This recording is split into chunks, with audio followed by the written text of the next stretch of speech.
रक्षाबंधन के उपलक्ष्य में पार्ट 4 डिमांड आपकी सेवा में प्रस्तुत कर रहे हैं। मांग। किसी वस्तु के लिए मांग से आशय यही है कि वस्तु को खरीदने की उस इच्छा से जिसके लिए पर्याप्त क्रय शक्ति होनी चाहिए और खर्च करने की तत्परता होनी चाहिए, जो ग्राफ के द्वारा बताया गया है।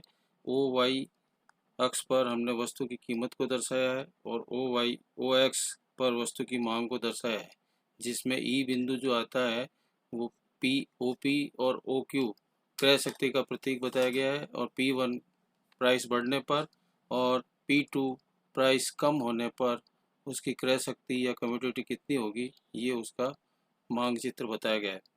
मूल्य की मांग के साथ क्या संबंध है, कीमत का संबंध भी बताया गया इसी ग्राफ में। अर्थशास्त्र में मांग का नियम कहलाता है लॉ ऑफ डिमांड। नियम में अन्य बातें समान रहने पर ही परचेजिंग शक्ति बढ़ती है और कम होती है। किसी भी वस्तु या सेवा की कीमत या प्राइस में वृद्धि होती है तो मांग घट जाती है, जो इस ग्राफ में बताई गई है। अगर किसी भी वस्तु या सेवा की कीमत में कमी हो जाती है तो मांग बढ़ जाती है। मांग बढ़ती है, इस नियम को प्रसिद्ध अर्थशास्त्री डॉक्टर एल्फ्रेड मार्शल ने प्रस्तुत किया था, और उसी के अनुसार प्रसिद्ध अर्थशास्त्री ने ये नियम डॉक्टर अल्फ्रेड ने ही दिया है, जो P2 Q2 सामान्य स्थिति बताती है और वृद्धि P1 और कमी E1 बताती है, और कमी P2 और Q2 में वृद्धि बताती है। इसी कल्पना में अन्य बातें समान रहने के बाद में ही मांग के नियम का अपवाद भी है, जो हमारे इस अर्थशास्त्र में इसका अध्ययन अल्फ्रेड मार्शल ने किया है। कुछ वस्तुओं की कीमतें अधिक हो जाए तो कई बार मांग में वृद्धि भी हो जाती है। कुछ वस्तुओं की कीमतें कम हो जाए तो भी मांग में कमी हो जाती है। इस प्रकार की वस्तुतः हमारी वस्तुएं प्रतिष्ठा सूचक या आर्टिकल ऑफ द इंटरेस्ट होती है, जो कुछ ऐसी वस्तुएं जो सामाजिक प्रतिष्ठा को प्राप्त कर जाती है, जिससे वस्तु खरीदना अनिवार्य है, तो वो उसके लिए प्राइस में मांग अधिक भी हो तो प्राप्त की जा सकती है। मांग अधिक हो, कीमतें अधिक हो, बेहद हो, फिर भी व्यक्ति खरीदने के लिए उसको तैयार रहता है। कीमतें कम हो, इन्हें प्रतिष्ठा सूचक वस्तु भी माना जाता है। मांग के नियम में अपवाद अवहेलना होती है। मूल्यवान हीरे, पुरानी कारें, पुरानी मोटरसाइकिल, मूल्यवान धातुएं, सोना, चांदी, ये फॉर एग्जाम्पल है जो मांग के नियम के अपवाद माने जाते हैं, और इसको गिफेन का सिद्धांत भी कहा जाता है। और गिफेन गुड्स कुछ ऐसी वस्तुएं भी जिनमें उपभोक्ता अपनी आय का बड़ा भाग व्यय करने के लिए तैयार रहता है।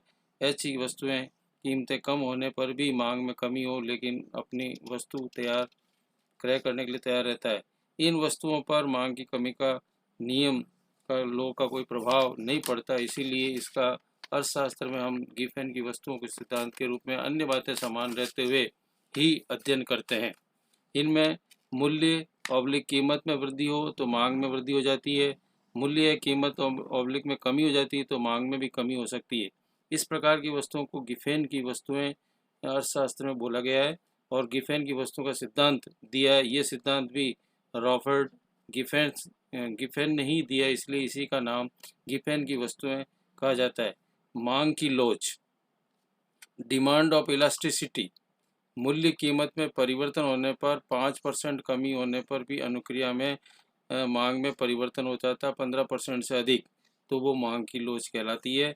और ये सिद्धांत भी doctor Alfred Marshall L Robinson ने विद्वान अर्थशास्त्री ने हमारे अर्थशास्त्र में दिया है। इसी तरह उपयोगिता में यूटिलिटी क्या है, इसमें प्रत्येक वस्तु में व्यक्ति की किसी न किसी आवश्यकता या संतुष्टि की क्षमता होती है और उसी के अनुसार उसका उपयोग किया जाता है। मांग की लोच के पश्चात पहले हम मार्शल जॉन्स रॉबिन्सन जो विद्वान अर्थशास्त्री हुए उनके संबंध में अध्ययन करते हैं, और मांग के बारे में उन्होंने क्या बताया है कि मूल्य में कमी में मांग में अपेक्षाकृत अनुपात में वृद्धि लाती है। ऐसी वस्तुओं को हम लोचदार या इलास्टिसिटी वाली वस्तुएं बताते हैं। ऐसी वस्तुएं सामान्यतः विलासिता की वस्तुएं होती है जो प्रत्येक व्यक्ति के लिए आवश्यक है। जब मूल्य में कमी और मांग में अपेक्षा अनुपात में वृद्धि लाती है तो ये मांग के अनुकूल ही इलास्टिसिटी बोली जाती है। अब इसके पश्चात हम उपयोगिता का सिद्धांत पढ़ेंगे। यूटिलिटी प्रत्येक वस्तु में व्यक्ति की किसी न किसी आवश्यकता की संतुष्टि की क्षमता कितनी है उपयोगिता करने की वस्तु के रूप में, अर्थशास्त्र के रूप में संतुष्टि की क्षमता को ही हम वस्तु की उपयोगिता या यूटिलिटी कहते हैं या कहलाती है।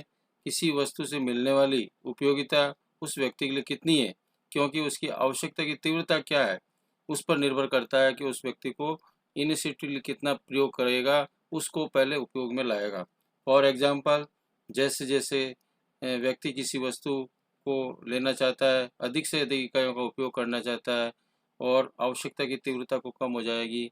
जैसे एक व्यक्ति भूखा है और उसकी तीव्रता अधिक है, तो प्रथम रोटी प्राप्त करने पर या खाने पर अधिक तीव्रता महसूस होगी। धीरे धीरे धीरे जैसे ही उसकी एक से अधिक रोटी खाने पर उपयोगिता शांत हो जाती है, तो उसके लिए वो वस्तु क्या हो जाती है, तीव्रता उसके लिए कम हो जाती है। तीव्रता कम होने के साथ ही उपयोगिता घटती जाती है। तो 4 से अधिक चपाती खाने के बाद उस व्यक्ति की तीव्रता कम हो जाती है और उपयोगिता उसके कम हो जाती है। तो यही इसका अधिकतर उपभोक्ता के लिए उदाहरण है, जो बाजार में या मार्केट में उसका इसी तरह से अन्य चीज़ों का भी हम उदाहरण लेकर प्रस्तुत कर सकते हैं। तो इसके लिए क्रमागत ह्रास, जैसे ही एक 4 रोटी से अधिक या 4 इकाइयों से अधिक व्यक्ति उपयोग में लेना चाहेगा, तो उस व्यक्ति के लिए क्या हो जाएगा, लॉ ऑफ डिमिनिशिंग यूटिलिटी का नियम लागू हो जाएगा, क्योंकि उसके लिए उपयोगिता घटनी शुरू हो जाती है, जिसे क्रमागत उपयोगिता ह्रास नियम कहते हैं।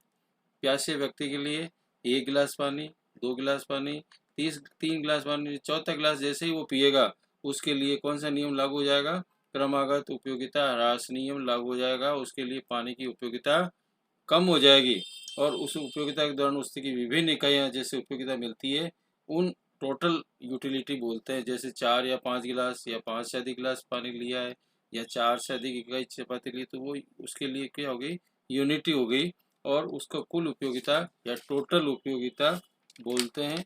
और उसी का यदि वस्तु की कुल उपयोगिता को उस वस्तु की संख्या में भाग दे दें, तो औसत उपयोगिता आ जाएगी, यानी total utility upon total unity commodities का प्रयोग कर दें, तो उसके लिए उस व्यक्ति के लिए क्या आ जाएगी, और एवरेज यूटिलिटी आ जाएगी। उसने एवरेज उपयोगिता या एवरेज क्या प्रयोग किया है। वस्तु की किसी इकाई में वृद्धि के कारण कुल उपयोगिता में जो वृद्धि होती है, उसे हम उसको इकाई बोलते हैं। सीमांत उपयोगिता कहते हैं, मार्जिनल यूटिलिटी भी कहा जाता है इसके लिए। इसके पश्चात हम पढ़ेंगे उपभोक्ता संतुलन। कंज्यूमर इक्विलिब्रियम कहाँ प्राप्त होता है व्यक्ति को, जहाँ उसकी संतुष्टि कहाँ प्राप्त हो सकती, जिस इकाई का उपयोग कर रहा है। उपभोक्ता संतुलन एक ऐसी स्थिति है जिसमें उपभोक्ता अपनी सीमित आय को अपनी इनकम के अनुसार जो व्यय करता है वस्तुओं पर अधिकतम, और उसको संतुष्टि प्राप्त हो जाती है। यही उपभोक्ता की संतुष्टि कहलाती है और आय के अनुसार ही अधिकतम संतुष्टि को प्राप्त करना चाहिए। इसके बाद आता प्रोडक्शन, उत्पादन। जिस क्रिया के द्वारा किसी भी वस्तु या सेवा में उपयोगिता का सृजन कर लिया जाए, एकत्रित कर लिया जाए, उसे उत्पादन या प्रोडक्शन कहते हैं। इसके रूप अलग अलग है। रूप परिवर्तन, स्थान परिवर्तन, समय परिवर्तन के द्वारा ही इसका उत्पादन किया जा सकता है। जैसे धान, चावल खेत में पैदा करना है, तो वो उसके लिए रूप परिवर्तन में आता है। इसी तरह से चावल को गांव से किसान क्रय करता है, शहर की मंडी में ले जाता है, अथवा चावल को 2 वर्ष तक रख भी सकता है अपने गोदाम में अगर जगह है तो, और पुराने चावल के रूप में बेचना चाहे। ये सभी क्रियाएं रूप, स्थान और समय परिवर्तन के द्वारा ही करते हैं और इसकी अलग अलग उपयोगिताओं का सृजन कर बेचने का काम किया जाता है। ये उत्पादन की क्रियाएं प्रोडक्शन प्रोसेस बोलते हैं। उपभोक्ता कंजप्शन, उपभोक्ता कंजप्शन किसी भी वस्तु की उपयोगिता में निहित उपयोगिता क्या है और समाप्त करना चाहता है प्रयोग करके, तो वो उसमें कमी लाने का उपयोग कहलाता है। उपयोग के लिए, उत्पादक के लिए होती है। उत्पादन फलन के सिद्धांत में प्रोडक्शन फंक्शंस, उत्पादन क्रिया में जो उत्पादन प्राप्त होता है वो उत्पादन क्रिया में आता है। उत्पादन क्रिया में प्रयुक्त लागत क्या है, कॉस्ट क्या है, और साधनों का प्रयोग कर उसका परिणाम क्या प्राप्त होगा है, उसको ही उत्पादन क्रिया के अंतर्गत मार्केट में आता है। उत्पादन और साधनों के बीच जो तकनीकी फलात्मक आश्रितता एक संबंध में दोनों का वो उत्पादन फलन में प्रयोग किया जाता है। उत्पादन फलन का अर्थ, मीनिंग ऑफ प्रोडक्शन फंक्शंस, एक फर्म जो है वो उत्पादन की आधारभूत इकाई होती है। कोई भी मार्केट में फर्म होती है वो उत्पादन की आधारभूत इकाई होती है जो उत्पादन के विभिन्न साधनों जैसे जैसे भूमि, मजदूर, पूंजी, उद्यम, ये सहयोग से उस उत्पादन को पैदा करते हैं। ये उत्पादन फलन के अंतर्गत आता है। और उत्पादन फलन में आगत में उत्पादों का रूपांतरण क्या है, और रूपांतरण के तहत ही हम केवल भौतिक वस्तुओं का उत्पादन करते हैं जैसे अनाज, कपड़े आदि। ये संबोधित नहीं करता है संबंधित नहीं करता है, बल्कि उनके डॉक्टर, वकील, इनको हम सेवाओं को उत्पादन में शामिल करते हैं। अर्थशास्त्री फर्ग्यूसन के अनुसार वस्तु या उत्पाद अथवा उत्पादन का अर्थ एक फर्म द्वारा निश्चित समय में पैदा की जाने वाली, उत्पादन की जाने वाली वस्तुओं को आकार देने से है, जो प्रोडक्ट और आउटपुट और production means volume of goods and produce by firm during a specially period of time. ये फर्ग्यूसन की परिभाषा दी गई है जो हमारे वस्तु उत्पादन और उत्पादन का अर्थ बताती है। कोतुशियानिस के अनुसार जो अर्थशास्त्री हुए उन्होंने भी उत्पादन फलन का एक सिद्धांत बताया है।